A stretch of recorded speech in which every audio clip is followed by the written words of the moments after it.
नमस्कार साथियों, स्वागत है आप सभी का दी अनटोल्ड रियलिटी के अंदर। मैं हूं तनुज खुराना और आज हम बात करेंगे प्राइवेट स्कूल्स के बारे में। प्राइवेट स्कूल्स में चल रही मनमानियों के बारे में। आज किस तरह से देश के अंदर हर पेरेंट्स जो है अपने बच्चों का भविष्य बनाने के लिए बड़े बड़े स्कूल्स के अंदर अच्छी एजुकेशन दिखाने के लिए बड़े बड़े स्कूल्स के अंदर मोटी मोटी फीस पे कर रहे हैं और आप उसे चुपचाप पे भी कर रहे हैं। आज हम बात करेंगे प्राइवेट स्कूल के बारे में।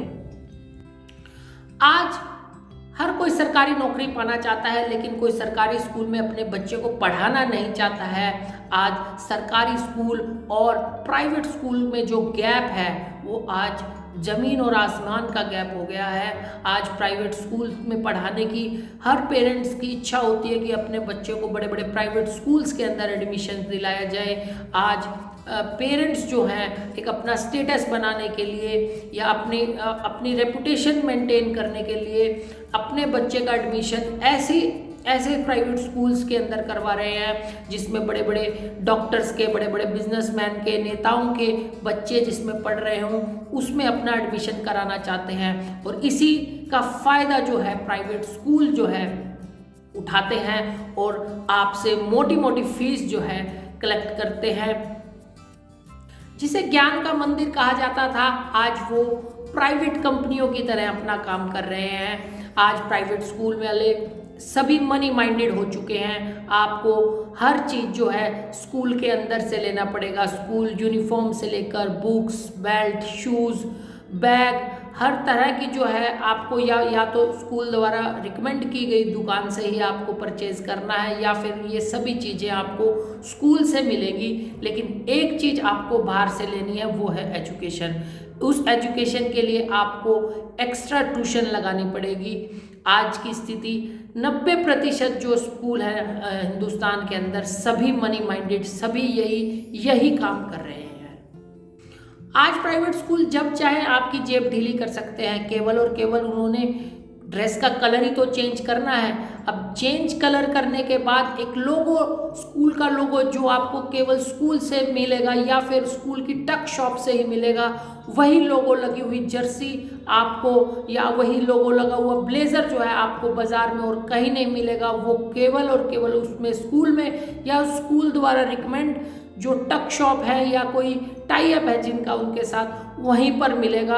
और इसी का फ़ायदा उठाते हुए वो आपसे बाज़ार से ज़्यादा रेट पर आपको वो चीज़ें मिलती हैं। इसके अलावा private school admission fees, annual fees, computer fees, sports fees, development charges, smart class charges और बिल्डिंग डेवलपमेंट फंड्स और भी पता नहीं किस तरह कितने चार्जेस लगाती है। और ये चार्जेस हर साल जो है इंक्रीज होते रहते हैं और पेरेंट्स को ये सब फीस और ये सब चार्जेस जो है भरने पड़ते हैं। एक्चुअल में जो काम गवर्नमेंट पॉपुलेशन कंट्रोल का इतने सालों में नहीं कर पाई है, वो सब काम बिना पॉलिसी के इन प्राइवेट स्कूल्स ने कर दिया है, क्योंकि उनका खर्चा ही इतना बढ़ा दिया बच्चे की एजुकेशन का कि आज हर पेरेंट्स सोचने पे मजबूर है कि एक या दो बच्चे हों हम जीवन में और हम उनको अच्छी एजुकेशन जो है दिलवा सके।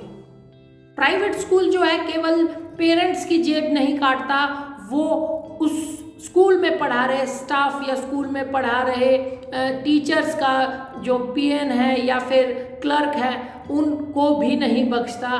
क्योंकि अगर ऑन रिकॉर्ड ऑन पेपर बात की जाए तो प्राइवेट स्कूल जो है ऑन पेपर उन टीचर्स की सैलरी है जो स्टेट गवर्नमेंट की टीचर की सैलरी है उनके बराबर उनकी सैलरी दिखाता है on record, but in hand उस टीचर को 6 से 8 हज़ार रुपये ही मिल पाते हैं। अब आप देखिए कि स्कूल हर साल चार्जेस इंक्रीज कर रहा है, बट उनकी जो फीस है वो हर साल वही रहती है। बच्चों से फीस ज़्यादा ले लेते हैं, बट टीचर्स को उसी पे स्केल से ऊपर जाने ही नहीं दिया जाता। अब कुछ टीचर्स लोग जो इस बारे में आवाज़ उठाते हैं, या तो वो उस सिस्टम का हिस्सा हो जाते हैं या फिर उन्हें साइड कर दिया जाता है, उन प्राइवेट स्कूल से निकाल दिया जाता है। ये एक बहुत बड़ा स्कैम है। इसी कारण से जो है स्कूल के टीचर्स भी मनी माइंडेड हो गए हैं। वो स्कूल में जो घंटों पढ़ाते हैं वो बच्चे को शायद समझ ना आए, लेकिन ट्यूशन पे अगर आधा घंटा अगर ट्यूशन पे पढ़ा दिया तो बच्चे को वो अच्छे से समझ आ जाता है। स्कूल में अगर बच्चा अपनी अच्छी परफॉर्मेंस दे रहा है तो वो स्कूल की वजह से दे रहा है। अगर बच्चा अच्छी परफॉर्मेंस नहीं दे पा रहा है तो पेरेंट्स ध्यान नहीं दे पा रहे हैं। तो इस तरह से जो है पेरेंट्स को एक बात चिपका दी जाती है कि बच्चे में दिमाग तो बहुत है बट ये पढ़ता नहीं है, जिस कारण से पेरेंट्स भी सोचते हैं कि इसको एक्स्ट्रा क्लासेस या इसकी एक्स्ट्रा ट्यूशन्स लगा दी जाए ताकि इसका ध्यान पढ़ाई पे रहे। ये उन्हें फोर्स करते हैं बच्चों को ट्यूशन्स लगवाने के लिए। ये भी एक तरह का स्कैम है। पूरे देश के अंदर एनसीईआरटी का बुक्स का जो है पैटर्न सेट है, लेकिन उसके बावजूद जो प्राइवेट स्कूल्स हैं अपने पसंदीदा पब्लिशर्स या कहें कि फिर जो मुनाफा देने वाले पब्लिशर्स हैं उनकी बुक्स अपने सिलेबस में ऐड करवाते हैं ताकि उनको मोटा मुनाफा हो सके। अब जो पब्लिशर्स हैं वो भी एक तरह का स्कैम करते हैं। स्कैम क्या करते हैं कि कुछ न्यू एडिशन, अगले साल न्यू एडिशन डाल दिया, कुछ सिलेबस में थोड़ा बहुत चेंज किया, बुक का कवर चेंज किया, एमआरपी बढ़ाई और पिछली वाली बुक्स बेकार। अब बच्चों को बोला जाता है कि न्यू एडिशन, रिवाइज एडिशंस वाली जो है बुक्स लेके आए। अब ये भी एक तरह का पब्लिशर्स और स्कूल वालों का स्कैम है। अब आप सोचेंगे कि इंडिया के अंदर गवर्नमेंट क्या इन प्राइवेट स्कूलों का मुकाबला नहीं कर सकती या इस तरह से बिल्डिंग नहीं बना सकती? दोस्तों ऐसा नहीं है। गवर्नमेंट चाहे तो सब कुछ कर सकती है।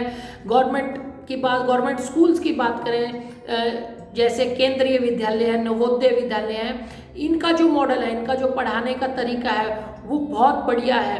इनके जो रिजल्ट्स हैं वो भी हमेशा 100% रहते हैं। लेकिन जो स्टेट गवर्नमेंट स्कूल है वो कोई भी गवर्नमेंट आज़ादी के बाद से कोई भी गवर्नमेंट ने किसी ने भी पेन लेकर इस एजुकेशन सिस्टम को सुधारने का तजुर्बा नहीं लिया, किसी ने प्रयास नहीं किया तो वो कुछ हद तक रहा।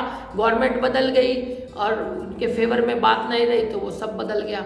तो ये है आज की डेट के अंदर कि किस तरह से प्राइवेट स्कूल जो है पेरेंट्स को लूट रहे हैं, स्कैम कर रहे हैं, किस तरह से आपकी मोटी कमाई जो है आपके स्टेटस के चक्कर के अंदर, आपकी रेपुटेशन मेंटेन करने के चक्कर के अंदर आप किस तरह से प्राइवेट स्कूल को मोटा मुनाफा पहुंचा रहे हैं।